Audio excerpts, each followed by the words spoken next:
저희가 백캠 주가 얘기를 잠깐 했는데 2017년도에 주가가 2만 원대였어요. 네. 삼양식품이. 예. 네. 지금 얼마인지 아시나요? 얼마죠? 맞춰보고 싶다. 7만 원. 야, 그것도 많이 오른 거예요. 그니까요. 업입니다. 업이라는 거야? 그러면 10배 이상 갔네요. 한 30만 원 정도? 업입니다. 50만 원. 업. 100만 원 갑시다. 아, 그래요? 랭아! 영순이 여러분 안녕하세요. 랭킹스쿨입니다. 자, 오늘은 저 혼자서 진행을 하는 게 아니고 아주 특별한 두 분과 함께 진행을 해보도록 하겠습니다. 바로 한번 소개해 보도록 할게요. 우선 막고장 장원준님께서 나와주셨어요. 반갑습니다. 반갑습니다. 네, 안녕하세요. 저는 유튜브 막고장 채널을 운영하고 있는 마케팅 회사 장가컴퍼니의 대표 장원준이라고 합니다. 잘 부탁드립니다. 잘 부탁드립니다. 오늘 또 어떤 마음가짐으로 오셨을까요? 오늘 또 이 랭킹스쿨이라는 어마어마한 채널에 첫 출연하게 되었는데 너무 가문의 영광입니다. 가문의 영광까지 되나요, 저희가? 감사드립니다. 자, 그리고 또 한 분께서 자리를 해주셨어요. 우리 또 매블쇼에 출연을 하고 계신 허재무님께서도 찾아주셨는데, 야, 저도 굉장히 잘 알고 계신 분이어가지고 개인적으로 너무나도 반가운 생각이 드는데 자기소개 한번 부탁드릴게요. 랭하 여러분 반갑습니다. 랭킹 스쿨 언제 제가 입학을 하나 했는데 오늘 책가방 메고 들어왔습니다. 여러분 반갑습니다. 방송인 허재입니다. 반갑습니다. 네. 또 입학이라는 표현을 해주셨는데 네. 상당히 오늘을 기다리셨나봐요. 여러분 영영 없었으면 좋겠고요. 일단 입학을 했으니까 여러분들 많은 성원과 사랑 부탁드리고 일단 3명 다 서로에게 기대를 하면서 네, 한번 열심히 최선을 다해보겠습니다. 좋습니다. 자, 근데 저희가 본격적으로 한번 시작을 해보도록 할 텐데 일단 눈치채신 분들도 계시겠지만 저희 앞에 테이블 보시면 전부 다 이거 백캠이라고 적혀있는 캔햄이 하나씩 있는데 두 분 요거 뭔지 아시나요? 많이 들어봤습니다. 많이 또 논란도 되셨고 그리고 여기 우리의 백종원 선생님께서 네. 딱 모델로 있는 모습 백캠 아니겠습니까? 맞아요. 우리 막고장님도 요거 아세요? 네, 그렇죠. 최근에 뜨거운 감자죠. 정말 논란이 많이 돼서 뉴스 기사도 많고 정말 요즘에 악플 때문에 아마 많이 힘드신 상황이 아닐까 생각이 듭니다. 그러니까요. 저 개인적으로 실물은 이 자리에서 처음 봤거든요. 구하기가 힘들어요. 이게 아마 판매가 중단된 걸로 알고 있는데. 네, 맞아요. 지금 공식 온라인몰에서는 판매가 중단됐고 그 외의 루트로는 구매를 할 수 있는 걸로 저도 알고 있습니다. 아니 근데 저는 하나 궁금한 게 이 제품이 요즘 굉장히 뜨거운 감자면서도 자사몰에서는 판매가 안 되고 있다. 판매가 중단이 됐다라고 말씀을 해주셨는데 그 이유를 혹시 알고 계실까요? 어떻게 막 부장님께서 말씀을 해주겠어요? 이거 백캠의 논란의 배경부터 이제 알아야 될 텐데 설 선물 세트가 9개 세트가 정상가 51,900원에 출시가 됐는데 정상가 5만. 근데 45% 할인을 해서 28,500원에 나왔습니다. 그런데 문제는 동일 카테고리 1등이 어딘지 아시나요? 햄 하면 떠오르는 제품. 스팸. 맞아요. 스팸은 9개 세트에 21,000원대인 거예요. 더 싸네. 그러니까 안 그래도 백종원 선생님이 이 저가 상품으로 유명한데 동일 상품의 1등이 스팸보다 비싼 거죠. 45% 할인을 했음에도 불구하고.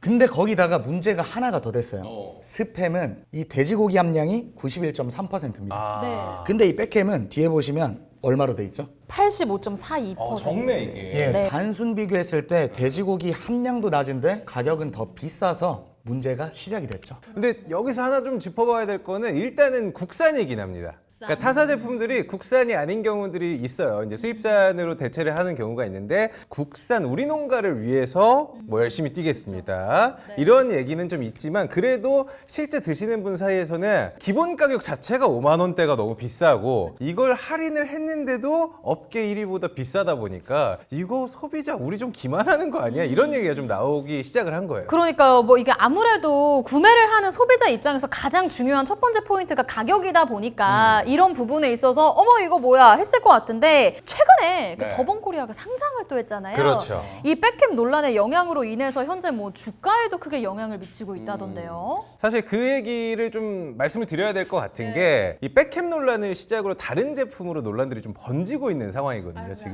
그러니까 이게 단순한 제품 문제를 넘어서 백종원 대표 그렇게 안 봤는데 이게 오너 리스크로 지금 번지고 있는 상황이에요. 예. 방송인 백종원이냐, 기업인 백종원이냐 그 선을 지금 잘못하면 좀 넘을 것 같아요. 그런 상황이죠, 지금.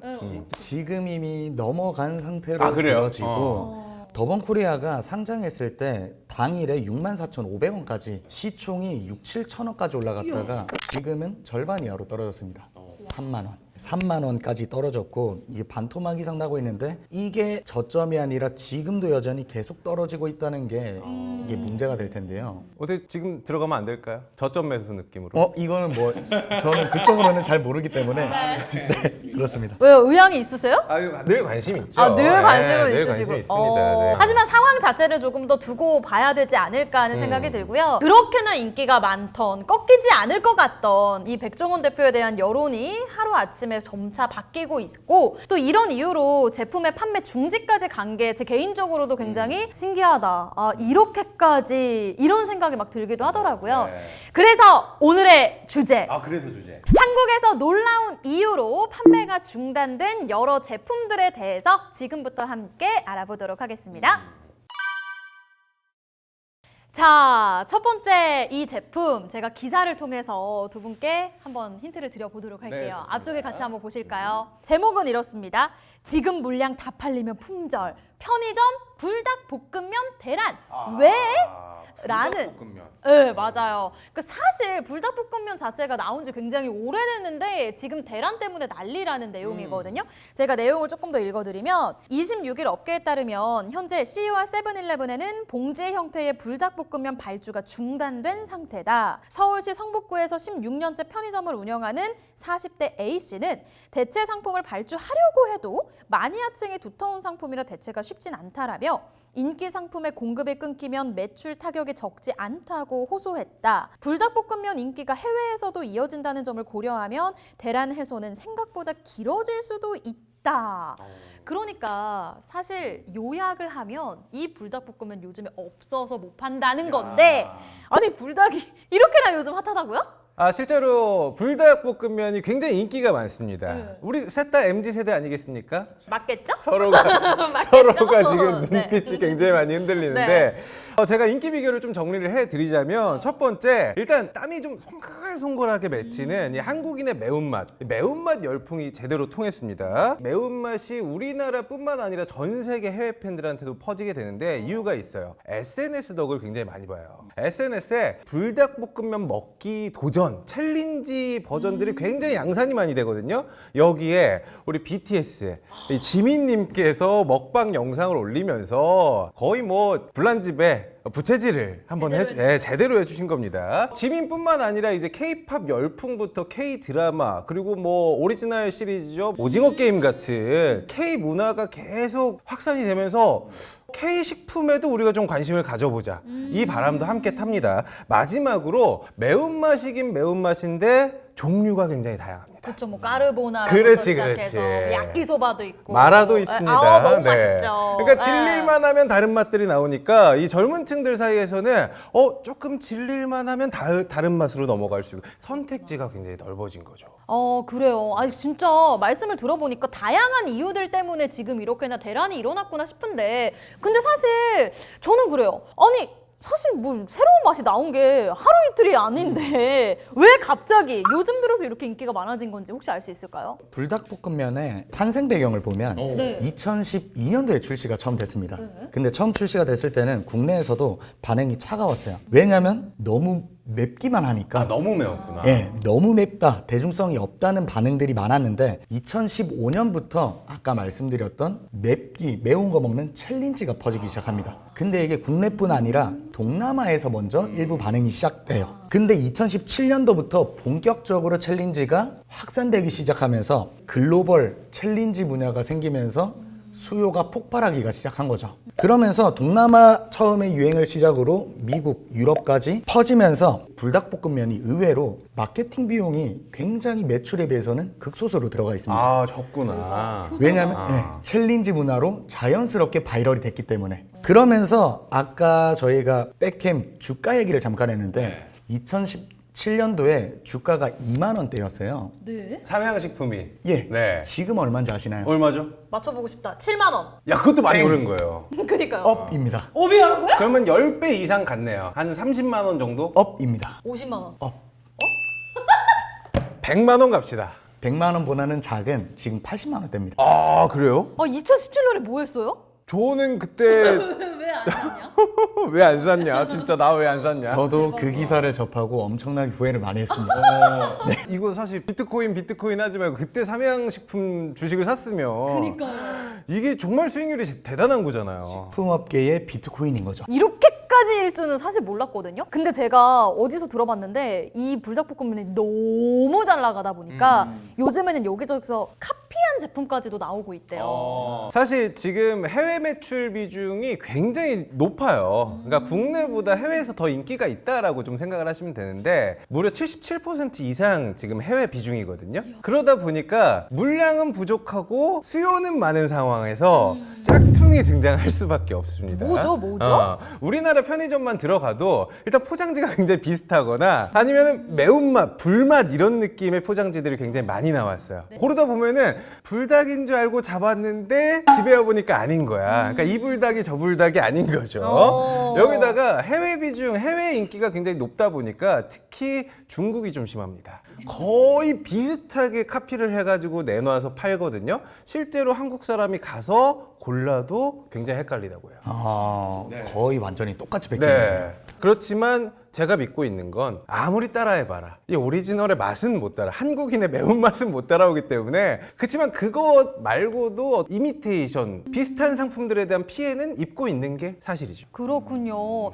혹시 뭐 잘 되면 너도 따라하고 나도 따라하고 이렇게 너도 나도 따라해서 카피 제품들이 나오는 거에 대해서는 어떻게 생각하세요, 개인적으로? 이게 식품업계의 미투 제품 등장 배경들을 보면 이게 항상 그래 왔습니다. 예전에 과자 중에 품절 대란이 났던 과자 기억나시는 거 있으세요? 허니버터칩! 맞아요. 허니버터칩이 처음에 등장해서 뜨거운 감자로 오르기 시작하면 경쟁사들이 유사 제품을 출시하기 시작하죠. 그런데 이게 제조사 입장에서는 미투가 꼭 나쁜 것만은 아닌 게 불닭 비슷한 라면들이 생기면 생길수록 원조 타이틀이 강해집니다.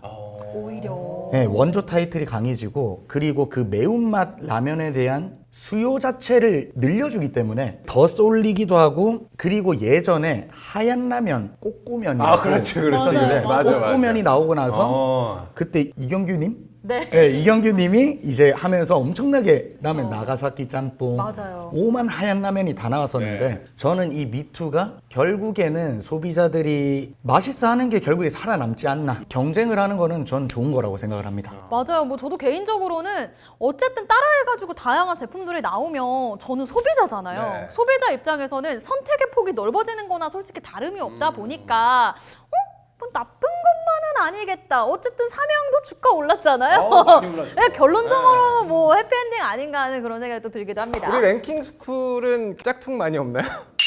그 다음 주제로 바로 한번 넘어가 보도록 하겠습니다. 역시 이번에도 제가 기사를 한번 준비를 해봤어요.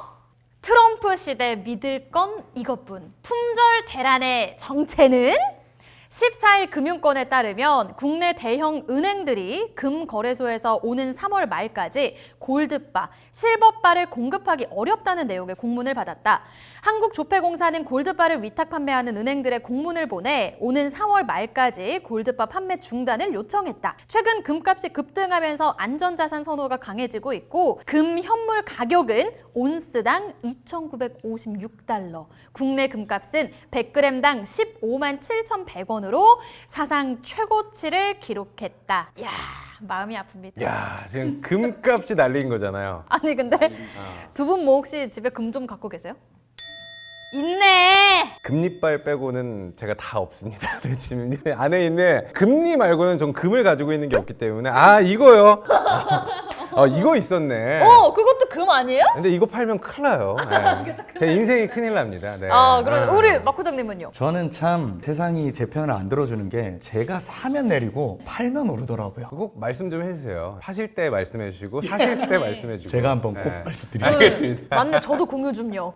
저도 그때 조금 살게요. 진짜 많은 분들께서 금값 이럴 거면 내가 진작에 사둘 걸. 맞아요. 지금 와서 후회하고 계시는 분들이 저뿐만은 아니지 않을까 하는 생각이 드는데 금값이 도대체 왜 이렇게 오르고 있는 거예요? 그렇죠. 뭐 오르고 있는 원인들은 굉장히 많아요. 일단은 골드바가 판매가 중단이 된 거에 대해서는 금을 사려고 줄을 섰는데 간단해요. 너도 나도 금 사려고 하니까 수요에 비해서 공급이 워낙 적어서 야, 이거 지금은 저희 판매가 안 됩니다. 이게 다 떨어졌어요. 이런 느낌이거든요. 지금 트럼프 2기가 등장을 하면서 굉장히 과격한 말들이 좀 쏟아집니다. 일단은 뭐 무역 전쟁이다부터 시작을 해가지고 관세 폭탄이다. 사실 요즘 뭐 주식하신 분들은 알겠지만 트럼프 형 입에서 어떤 얘기가 나오느냐에 따라서 아침에 굉장히 밝게 일어나시는 분들이 있고 하루 종일 기분이 안 좋으신 분들이 계시거든요. 개인만 그러는 게 아니에요. 개인만 금을 사는 게 아니라 각국의 이 중앙은행들도 국제 정세가 어떻게 될지 가늠이 안 되니까 계속 금을 사 모으기 시작을 하는 거예요. 경쟁이 심해지니까 금값이 당연히 오를 수밖에 없는 상황이 됐다라고 제가 좀 말씀을 드릴 수 있을 것 같아요. 막 호장님께서는 어떻게 보세요? 이게 저는 금값의 역사를 한번 알아봤는데요. 네, 금이 71년도 이전에는 온스당 35달러 고정이었다고 합니다. 71년도 이후에 닉슨 대통령이 금 퇴환을 중단하면서 금값 자유화를 시작을 했어요. 금값 자유화. 근데 71년도부터 80년도까지 10년 동안 금값이 24배가 올라가게 됩니다. 비트코인급 상승인 거죠. 아, 비트코인. 그런데 이제 80년도부터는 99년도까지 또 20년 동안 단기적으로 하락하기 시작해요. 닷컴 버블과 같은 너무 많이 뛰었기 때문에 이제 하락하기 시작을 했는데 80년도 가격에 금값이 850달러까지 올라갔다가 99년도에 245달러. 엄청 떨어졌다. 거의 7분의 2 토막이 난 거죠. 이 시기에 금은 안전자산이 아니다. 금을 별로 투자 가치로 안 뒀었어요. 그런데 99년 이후에 다시 상승하기 시작하는데요. 99년 245달러에서 2025년 현재 11배가 다시 뛰고 있습니다. 나스닥 지수 대비로도 훨씬 많이 오른 측면이 있는데요. 이제는 캘 만큼 캐서 공급이 안 된다고 해요. 금광을 캐도 너무 많이 캤다는 거죠. 안 돼. 나 사야 돼요. 너무 올랐어. 지금 사기에는. 아니 근데 이렇게 보는 시선도 있더라고요. 금값이 사실 5년 넘게 2배 정도 오른 거면 이게 막 요즘 들어서 폭등했다 이렇게 말하기는 조금 어렵지 않냐 이런 시선도 있는데 왜 이제서야 뭐 사람들이 금을 너도 나도 사겠다 이렇게 난리인 건지. 사실 뭐 여러 가지 요인이 있죠. 뭐 한 가지 때문에 금값이 갑자기 폭등을 했다 이렇게 우리가 얘기할 수는 없는데 그래도 제가 아까 말씀드린 이 트럼프의 영향이 아마 가장 크지 않을까라는 생각이 좀 들거든요. 결국은 이 사람들이 불안해 하는 거를 누가 기폭제가 됐냐? 트럼프의 발언들이 그렇게 좀 만든 영향이 좀 있어요. 좀 예를 들어 드리면은 우리 팝콘 있잖아요. 네. 팝콘이 열을 가해도 그 모양 그대로 있다가 어느 순간에 팍 터지잖아요. 그러니까 열을 모았다가 팍 터지게 되는 거거든요. 경제가 이렇게 불안하다고 금이 답이네 라고 몰려들다가 여기에 또 하나 심리가 작용이 되는데 조금 어렵지만 포모 심리라고. 포모 심리. 아니 너도 금 사고 얘도 금 사고 나도 따라가야겠네. 이 따라가는 심리가 같이 붙게 된 거거든요. 그러다 보니까 이 상승 속도에 더 약간 부추기는 현상이 요즘 일어나지 않았나라고 전문가들이 지금 판단을 하고 있습니다. 그렇군요. 아 이게 뭐 장기적으로 가지는 않겠죠? 뭐 어떻게 보십니까? 그래야 되지 않겠습니까? 근데 지금 주변에서 보면 진짜 트럼프 말 한마디로 주가가 오늘도 계속 떨어지고 있던데 주변에서도 이제는 손절을 치고 금으로 갈아타시는 분들도 제 주변에 있는 걸로 봐서 거의 끝났다고 봅니다. 그래요? 네. 아니 근데 언제 사실 거예요? 제가 볼 때는 막 고장님이 사야 돼. 그래야 떨어지지 않아요? 아직은 아닙니다. 아니에요? 아직은 아닙니다. 장 대표 금 사러 갈 때 말해요. 네, 금 사러 갈 때 말해요. 티라도 좀 내주세요. 그러면 제가 개인적으로 또 두 분께 여쭤보고 싶은 게 뭐냐면 뭐 다양한 방면으로 두 분 다 투자를 하고 계시지 않을까 하는 생각이 드는데 골드바가 지금은 사고 싶어도 못 사지만 골드바 판매가 예를 들어 재개가 됐다. 그러면 두 분 같은 경우에도 좀 금에 투자를 해볼 의향이 뭐 어느 정도 있으신지. 제가 이제 생긴 거는 굉장히 야수처럼 생겼는데 심장은 또 소녀의 심장을 가지고 있기 때문에 좀 겁이 많으세요? 네. 투자에 대해서는 우리 장 대표님은 어떻게 금 투자 하실 겁니까? 저는 이미 금을 사기에는 사실 지금 너무 많이 올라서 좀 떨어지면 들어가지 않을까 싶은데 아마 제가 들어갈 때쯤이면 그때부터 폭락장. 네, 폭락장 시작될 겁니다. 그러면 막고장님 들어가고 한 템포 쉬고 그 다음에 그치, 들어가야. 우리는 그렇게 조정을 그쵸, 기다려야죠. 예. 맞습니다. 그리고 한마디만 더 네. 드리면 네. 어찌됐건 지금 트럼프 대통령이 무역 전쟁 때문에 이러고 있는데 조금 있으면 그 무역 전쟁이 정리가 되면 안정화가 되면서 금 투자가 다시 주식 투자로 몰리면서 안정화가 될 거다. 그래 지금 고점이라고 봅니다. 저는. 네, 장 대표님이 말씀하신 것처럼 자본은 어느 한 곳에 계속 머물러 있지는 않습니다. 네, 돌아다니는 성격을 좀 가지고 있는데 일단 여러분들께 전망치를 좀 말씀을 드릴게요. 궁금해요. 높은 사람들이 본 전망치. 네. 금값이 더 오를 것이라는 전망이 우세합니다. 그만! 골드만삭스에서 올해 연말 금값 온스당 3,100달러 돌파한다 이렇게 지금 전망을 하고 있고 온스당 최대 지금 3,300달러까지 보는 시각들도 나오고 있는 상황이거든요. 그래서 당분간 이 추세는 계속된다라고 보여지긴 하는데 아까 말했듯이 이 트럼프발 이 국제 정세가 안정화가 되기 전까지는 계속 금 쪽으로 돈이 몰리지 않을까라는 전망들이 나오고 있습니다. 정말 트럼프 정말 무서워요. 근데 우리 MC님이 금값에 대한 관심이 좀 있으신 게 현금이 좀 많이 있으신가 봐요. 아니 저는 원래 지금까지 금 투자를 하지 않았던 사람인데 사실 제가 지금 이렇게 쏠려고 준비를 하고 있었어요. 아, 그래요? 그래서 싸야지 하고 있는데 점점 오르는 거예요. 그래서 아니라고 지금 사면 안 된다. 참았더니 더 오르잖아요. 미쳐버리겠는 거예요. 그래가지고 와 그럼 난 도대체 언제 사야 되지? 제가 원래 올해 목표가 분기별로 금을 사 모으자 그런 분들 였어요. 많아요. 그런 분들 많아요. 근데 아직까지 못 하고 있어요. 발을 못 네. 디디셨구나. 그래서 상당히 답답하다라는 거. 아 근데 오늘 허즈님 말씀 들으니까 네. 아까 전망에 대해서 오른다고요?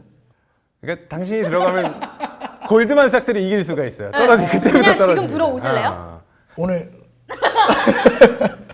너무 무섭고 그럼 그 다음으로 바로 한번 넘어가 보도록 하겠습니다. 이거 네. 보고 이렇게 투자하시면 안 됩니다. 안 됩니다. 네, 안 네. 됩니다. 투자의 선택은 개인의 몫입니다. 맞습니다. 저희는 강요하지 않았습니다. 자, 그 다음도 제가 기사 하나를 준비했습니다. 제목은 비례형이 뭐길래 암, 뇌, 심장 담보 판매 중단. 원인은 이고요. 내용은 이렇습니다. 보험업계가 비례형 주요 치료비 상품 판매를 중단했다. 현재 정액형 주요 치료비 상품만 판매되고 있다. 25일 보험업계에 따르면 금융당국은 지난 22일 보험사를 소집해 암과 이대 질환 주요 치료비 비례형 담보를 모두 판매 종료하라고 권고했다. 판매 중단을 아쉬워하는 목소리도 나왔다. 보험업계 관계자는 보험사 입장에서는 소비자가 찾는 상품을 왜 이렇게 중단하는지 불만이 있을 수 있다고 말했다. 라는 건데요. 사실 읽어는 봤는데요. 무슨 내용인지 사실 이해가 잘 되지는 않아서 일단은 비례형 담보 치료비 상품 이게 도대체 뭔지를 먼저 짚어봐야 될 것 같아요. 잠깐 말씀을 드리면 이런 것 같아요. 찾아봤더니 이 비례형 담보 치료비 상품이 보험금을 지급할 때 그 실제 치료비의 일정 비율만은 보장하는 상품이래요. 그래서 예를 들어서 내가 치료비로 100만 원을 썼어요. 그럼 내가 가입된 상품이 80% 담보 상품이에요. 그러면 100만 원을 다 받는 게 아니고 80만 원만 받는 거. 20만 원은 가입자가 내고 그쵸. 그러니까 자부담이 아예 없는 상품은 아니다라는 내용인데 근데 도대체 그래서 이 상품의 판매를 왜 제한했느냐? 그게 또 중요한 포인트가 되지 않을까요? 그러니까 그게 가장 중요한 것 같아요. 그러니까 100만 원을 했을 때 80% 80만 원을 받을 수가 있는 건데 100만 원을 넘기면은 또 이제 구간이 달라지게 돼요. 그러다 보니까 100만 원 안쪽으로도 치료를 할 수 있는데 조금 더 해서 보험료 혜택을 더 받아야겠다라는 것 때문에 과잉 진료에 우려가 있는 거예요. 그래서 판매 제한을 한 건데 그러니까 비례형 보험은 우리가 겉으로 봤을 때는 치료비 보장이 좀 강화된 것처럼 보이지만 그것 때문에 과잉 진료를 부추긴다라는 지금 비판을 받고 있거든요. 그러니까 보험금을 더 많이 받기 위해서 뭔가 필요하지 않는 저 여기도 좀 검사 좀 해주세요. 검사를 받는다든지 아니면은 3일만 입원해도 되는데 한 달을 누워 있는다든지 그렇게 되면은 결국에는 누구한테 부메랑이 날아오냐? 실제로 아파서 치료를 못 받는 분들, 아픈 환자들한테 돌아간다라는 그런 지금 우려가 있고요. 여기에 이제 실손보험 많이들 들고 있잖아요. 실손보험과 중복보장 가능성이 있어요. 그러다 보면은 그러니까 실손의 비례형 담보보험까지 가입을 하게 되면은 그러니까 생각보다 더 많은 돈을 받을 수가 있는 거예요. 이걸 노리는 보험 사기라든지 혹은 도덕적 해이가 발생을 할 수가 있겠죠. 이 상품이 판매를 제한한 주요 원인이 또 다른 것들이 있는데요. 일단 첫 번째가 소비자 보호 차원이라고 저는 알고 있거든요. 보험 설계사분들이 실제로는 80%만 보상이 나오는데 100%가 보상이 되는 것처럼 속아서 가입을 해버리는 거죠. 그러고 막상 아파가지고 이제 보상 신청을 하는데 나는 100%가 다 되는 줄 알았는데 이게 60%, 80% 상품이었던 거예요. 이런 것들 때문에 민원이 많이 들어와서 중단한 그런 시각도 있더라고요. 네. 아 그렇구나. 약간 실적 채우려고 가입 막 열심히 유도했다가. 저 과대 광고를 하는 거죠. 근데 뭐 아까 전에 허재무님께서도 간략하게 짚어주셨지만 이런 상품 때문에 네. 실제적으로 피해를 보는 분은 정말 이 질병으로 아픈 분들이지 않을까 하는 그런 생각이 들어서 저도 한편으로 좀 안타깝다라는 생각이 들기도 하는데요. 그러면 예를 들어서 이 상품이 판매가 중단이 지금 됐잖아요. 이득을 보는 사람도 있을 것 같고 반대로 또 손해를 보는 사람이 있을 것 같기도 하고 네, 이런 부분에 대해서는 어떻게 보십니까? 개인적으로 봤을 때는 소비자 입장에서는 왜 우리의 선택권을 좀 제한하지? 라는 식으로 이 상품에 대한 제한을 받아들일 수가 있어요. 여러 가지 카테고리 중에서 나에게 맞는 보험을 선택할 수 있는 선택권이 보장이 돼야 되는데 정부에서 나서서 이런 것들을 규제한다고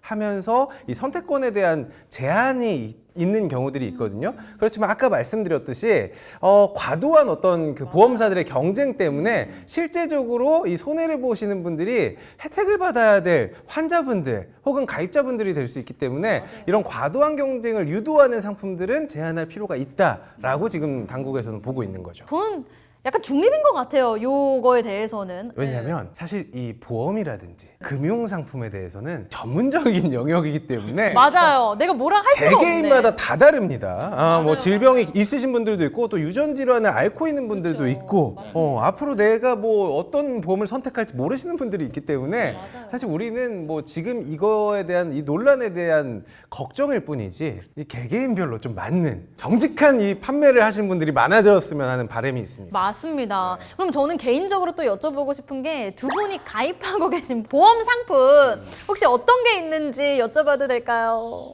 저는 운명론자라서 아파서 죽을 사람은 죽고 살 사람은 산다. 그래서 저는 운명이 맡기는 편입니다. 그렇구나. 어쨌든 뭐 가입은 되어 있으신? 뭐 자동차 보험이랑 기본적인 것들은 아마 가입이 다 돼 있는 걸로 알고는 있습니다. 그렇군요. 그럼 허재무님은요? 저도 하나 팔려고 지금 약간 호구신 것 같아가지고. 근데 왜냐면 이 보험 같은 경우에 특히나 참 주변에 하시는 분들도 계시고 꼭 가족분들의 친척 누가 한다더라 이런 것 때문에 이 약관도 안 보고 가입하는 경우들이 굉장히 많거든요. 그러다 보니까 실제로 내가 어떤 보장, 어떤 혜택을 받을 수 있는지 모르는 경우가 굉장히 많아요. 그렇기 때문에 전문 설계사분들, 특히나 이 프로페셔널한 분들한테 꼭 상담을 받으셔야 된다고 알고 있고 아까도 말씀드렸지만 개인적으로 다 다르기 때문에 저의 뭐 보험을 알려드릴 필요는 없을 것 같지만 여러분 전세 보험은 꼭 드셔야 됩니다. 전세 보증 정말 이거 정말 힘듭니다. 제 주변에도 굉장히 힘든 분들이 많기 때문에 여러분 저는 뭐 다른 보험은 모르겠지만 이 전세금을 받을 수 있는 보증보험은 꼭 들어라 이렇게 좀 가름을 하고 싶습니다. 오늘 그 허잼님 이거 촬영 마치고 제가 금투자랑 보험 상담 좀 부탁드려도 될까요? 저한테요? 저는 어떠한 자격증도 없습니다. 이러면 큰일 난다는 거죠. 이런 사람 있으면 절대 믿지 마세요, 여러분. 다음으로 한번 넘어가 보도록 할게요. 자, 이번에도 기사 제목부터 제가 말씀을 드려보도록 할 텐데 기사 제목은 이거예요. 어릴 적 꿈의 상자였는데 추억의 과학 상자 43년 만의 역사 속으로입니다. 80, 90년대생이 학창시절 즐겨 쓴 조립식 과학교재 과학 상자가 역사 속으로 사라진다. 12일 주식회사 과학상자는 홈페이지 공지를 통해 오는 24일 영업을 종료한다고 밝혔다. 누리꾼들은 아직도 판매하는 줄 몰랐다. 초등학생 때는 비싸서 부모님이 안 사줬는데 이제 돈이 있어도 못 가게 됐다 등의 반응을 보였다. 이날 영업 종료 소식에 과학상자 공식 홈페이지는 온종일 트래픽이 몰려 접속이 차단됐다라는 내용인데요. 저는 사실 이 과학상자 이 기사 보고 처음 알았거든요. 잠깐. 아 진짜로. 아 진짜로. 아 진짜. 우리 이게 보통 수사대 분들이 아닙니다. 이 수사를 굉장히 치밀하게 하시는 분들이에요. 아니 밝힐게요. 아 저 96년생이에요. 96년생인데. 영순이 여러분들이 아 나 진짜 본 적이 없어요 과학상자. 대표님 알고 계세요? 저도 사실 96년생이라서 그때도 막 거짓말. 많이 되지는 않았었어요. 96년생이시라고요? 저희 친구입니다. 거짓말. 이것들이 나한테 인사를 안 하네. 저도 여러분들 사실 놀랍겠지만 90년대생인데 굉장히 좀 빠릅니다. 90년대생인데 굉장히 좀 90이란 얘기죠. 뭐 알아서 상상을 하셔도 되는데 과학상자가 굉장히 좀 고가였어요. 그래서 이거를 좀 가지고 있는 친구들이면은 좀 사는구나 이런 얘기도 있었고, 우리 때는 문구점, 문방구뿐만 아니라 과학사가 있었어요. 저를 무슨 저기 화석 보듯이 제가 쳐다보고 있었어요. 아마 저희 80년대, 90년대생들한테는 추억이 담긴 그 기억이 없어진다는 것 때문에 트래픽이 좀 몰리지 않았나라는 생각이 좀 듭니다. 근데 뭐 기사 내용에 나와 있듯이 말 그대로 경영난 때문에 이제 이 제품 판매를 중단한다라는 건데, 그러니까 요즘에는 사실 시대가 정말 많이 바뀌었잖아요. 그래서 뭐 과학상자 말씀해 주셨지만 요즘 어린이들 같은 경우는 코딩을 뭐 기본적으로 배우고, 그러니까 사실 뭐 컴퓨터가 있고 스마트폰이 있고 하다 보니까 이런 걸 많이 쓰진 않을 것 같다는 생각이 들기도 해요. 네, 맞아요. 이게 지금 과학상자 이런 게 없어진 이유가, 사실 저는 학창 시절에 아예 못 보진 않았고 과학의 날 때는 봤었거든요. 과학의 날 때 주로 이제 경연 대회가 열리면 고무동력기, 물로켓, 글라이더, 뭐 이렇게 로봇 만들기 그런 대회가 열리곤 했는데, 지금은 그런 문화가 없어졌더라고요. 말씀하셨듯이 초등학교에서부터 코딩을 배우기 시작하고, 저희 조카들도 보면 요즘에는 이 스마트폰 하나로 놀거리가 너무 많아졌고, 거기다가 지금 아이가 엄청나게 줄었잖아요. 맞아요. 그런 저출산 문제까지 겹치면서 결국에 이런 예전의 장난감 같은 이런 문화가 그냥 진화하고 있는 게 아닌가 저는 싶더라고요. 네, 조금은 제가 대표님 말씀에 정정을 하고 싶은 게, 아직까지 고무동력기라든지 글라이더 날리는 대회들이 있긴 있어요. 그렇지만 관심이 떨어진 건 맞아요. 왜냐?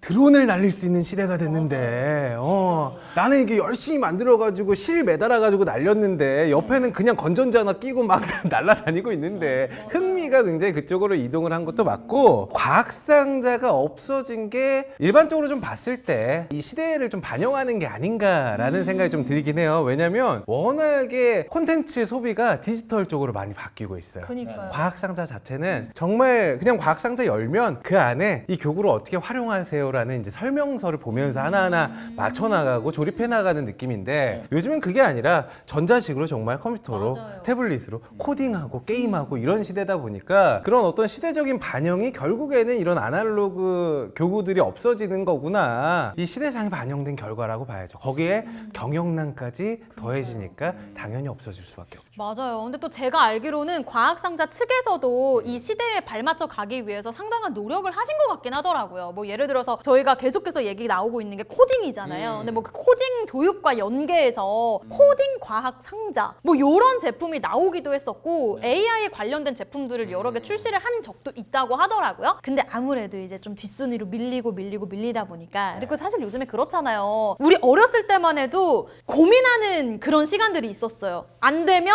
왜 안 되지? 다르게 해볼까? 다르게 해볼까? 이런 게 있었는데, 사실 요즘에 챗 GPT 그래서 때려넣기만 뭐 AI 하면은 형님이 다 해주죠. 다 나오잖아요. 경우의 수 다 뽑아주잖아요. 시뮬레이션 다 돌려주잖아요. 그러다 보니까 약간 그런 아날로그적인 것들이 좀 뒷순위로 밀리게 되는 게 아닌가 하는 생각도 드는데, 뭐 또 다른 이유가 있다면 어떤 부분을 짚어줄 수 있을까요? 뭐 저는 결국에 이게 계속 시대가 빠르게 변화하고 있고 챗GPT 신규 버전 출시되는 속도를 보면 점점 빨라지는 것 같단 말이에요. 그러니까 결국 뭐 시대상을 말씀해 주셨는데, 예전에 저희 시대보다 더 옛날에는 뭐 고무줄놀이, 가재잡기 하던 게 고무동력기로 바뀌고, 고무동력기가 지금은 뭐 과학상자로 바뀌었다가 더 업그레이드돼서 이제 스마트해진 게 아닌가. 장 대표님, 네. 그 옛날 게임도 다 없어질 것 같죠? 오징어 게임 못 봤어요? 다시 레트로는 살아납니다. 네.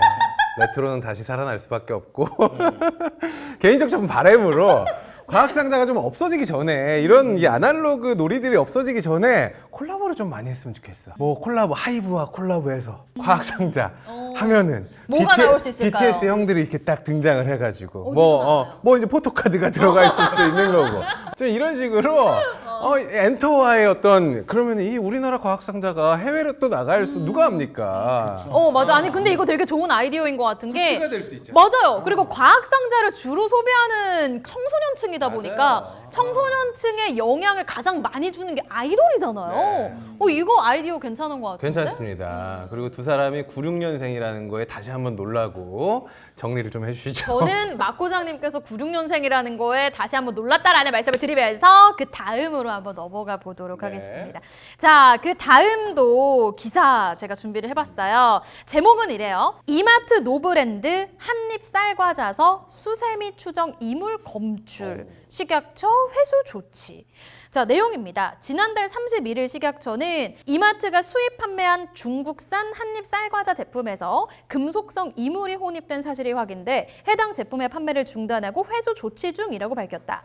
문제가 된 제품은 중량 250g으로 소비 기한이 25년 8월 18일로 표시된 제품이 회수 대상이다. 자, 조금 충격적인 얘기인 것 같다는 생각이 들어요. 근데 쿠팡, 이마트, 홈플러스, CU 등등등 자체 PB 상품에서 이물질이 나오는 일들은 꽤 자주 있었던 것 같기도 한데 이게 어떻게 보면 PB 상품의 한계인가 싶기도 하거든요. 어떻게 보세요? 네, 맞습니다. 지금 얘기해 주신 거 외에도 롯데마트 올리프라이스 일회용 접시도 2023년에 폴리프로필렌 그런 용량치가 초과해서 됐고 홈플러스에서 시그니처 포도 CU에서도 벤조피렌이 기준을 초과해서 전량 회수했던 사례들이 많은데 이게 왜 이런 일이 생기냐면 이마트 노브랜드가 3,000여 종이나 됩니다, 종류가. 홈플러스 PB는 1,400여 종. 롯데마트도 정말 다양한 PB 상품들을 운영하는데 결국에 이 노브랜드가 굉장히 많이 성장을 했잖아요. 네.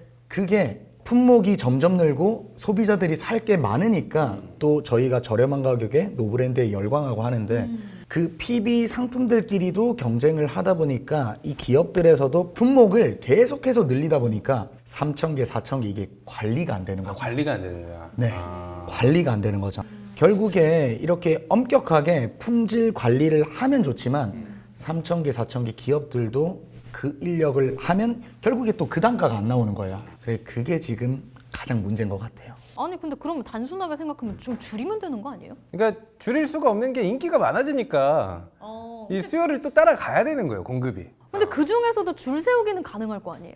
그 중에서 줄 세우기 가능한데 방금 말씀해 주신 그 제품군이 많아지는 것에 대한 한계가 조금 더 들어가 보면은 이걸 이제 우리가 유통사에서 살 수가 있잖아요.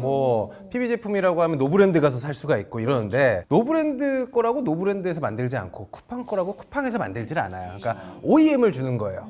대량 생산을 좀 해줘라. 다른 공장에서 만든 거를 그대로 유통사 이름만 빌려서 판매가 되는 거거든요. 그러니까 그러다 보니까 아무래도 전 과정을 다 검수할 수 있는 게 아닌 거예요. 방금 우리 대표님께서 말씀하신 것처럼 시장은 커지고 제품은 계속 늘어나는데 안전관리 시스템이 따라가지 못하니까 이런 부작용이 나올 수밖에 없는 상황이다. 그래도 먹는 것을 특히나 우리 아이들이 만약에 먹는다고 생각했으면 너무 화가 나는 건 당연하죠. 그렇죠. 그리고 이게 또 노브랜드 제품이라고 하면 정말 극강의 가성비인데 또 얼마나 많이 샀겠어요. 한입 쌀과자 같은 경우에 좀 한편으로는 안타까운 생각도 들기도 하는데 두 분이 가지고 있는 PB 상품에 대한 시선이나 생각 이런 것도 한번 들어보면 좋을 것 같아요. 저는 결국에 사실 이 노브랜드 상품을 저는 굉장히 좋아하거든요. 예, 제가 그 가성비 상품들을 굉장히 좋아하기 때문에 떡볶이 너무 맛있어. 네, 거기 가면 정말 여러 가지 품목들이 이제는 정말 많단 말이죠. 그리고 다이소도 마찬가지고 제가 사랑하는 브랜드인데 근데 안타깝게도 사실 이 구조들을 생각해 보면 당연히 100% 검수해가지고 안전한 상품들만 나오면 좋긴 하지만 이게 불가능할 것 같아요. 근데 결국에 다이소며 노브랜드며 경쟁을 계속해서 하게 될 텐데 그런 문제들이 발생한 브랜드는 결국에 죽게 될 거고 결국에 그거를 그나마 꼼꼼하게 문제가 없는 브랜드가 기업이 살아남게 될 거기 때문에 시간이 해소를 해줘야 되는 게 아닌가. 네, 결국에 그 검수를 하면 좋지만 하면 그 가격이 아닐 거니까 저는 좀 어느 정도 이해는 하는 편입니다. 어쩔 수 없는 부분이다. 좀 한계치도 있고. 아이고 하나 터졌네. 네. 저도 동일한 생각이긴 한데 우리 허재무님께서는 어떻게 보세요? 저도 PB 상품 엄청 좋아합니다. 왜냐면은 뭐 가성비가 워낙 따라갈 수가 없기 때문에 특히나 요즘 같은 고물가 시대에는 굉장히 힘들거든요. 예전에는 PB 상품 하면은 그 젊은 시대 아니면 젊은 세대들 혼자 사는 친구들이 굉장히 좋아하는 브랜드라고 생각하겠지만 요즘에는 그냥 어르신들도 굉장히 많이 찾으세요. 너도 나도 많이 찾으시. 그만큼 경제가 힘들고 그만큼 또 시장이 넓어지고 있다라는 반증인데 결국에는 실제로 이 PB 시장은 계속 성장을 하고 있고 앞으로도 성장을 할 거예요. 유통사의 노력이죠. 유통사가 검수 시스템을 어떻게 조금 더 확실하게 잡아주느냐. 뭐 여기서는 이제 또 비용적인 문제도 분명히 있겠지만 그게 제일 문제죠, 사실. 사실 우리 대표님께서 말씀하신 것처럼 계속 경쟁을 하다 보면은 도태되는 시장이 있을 것이고 그것을 또 먹으면서 규모의 경제가 된다면 조금 더 품질 좋으면서도 안전성을 확보할 수 있는 것들이 나타나지 않을까. 건강한 경쟁 응원 좀 부탁드리겠습니다. 응원하겠습니다. 지켜보겠습니다. 소비자로서 저는 맛있고 저렴한 거 좋아해요. 저도. 자, 오늘은 이렇게 두 분과 함께 한국에서 놀라운 이유로 판매가 중단된 다양한 제품들에 대해서 이야기를 나눠봤는데요. 뭐 이렇게 내용을 공유하면서 두 분이 가지고 있는 뭐 인사이트나 이런 것도 쏙쏙 그냥 뽑아다가 먹을 수 있었던 것 같아가지고 굉장히 유익했던 시간이었습니다. 두 분은 어떠셨어요? 저도 우리 MC님이 드실 수 있게 쏙쏙 드시게 반찬을 좀 차려놓은 것 같아가지고. 좀 비교적 오픈 잘 안 하시던데? 아니에요. 아니에요? 예, 너무 재밌었습니다. 그래요. 네. 우리 막 과장님은 어떠셨어요? 네. 워낙 그 MC분이 프로답게 아닙니다. 쪽쪽 제 속에서 말을 잘 빼내주셔서 너무 재밌는 시간이었습니다. 아유, 네. 감사합니다. 여러분도 재밌게들 보셨을까요? 네, 댓글 많은 응원 부탁드리면서 저희는 이만 여기서 인사를 드리도록 하겠습니다. 지금까지 랭킹스쿨이었습니다. 여러분, 감사합니다.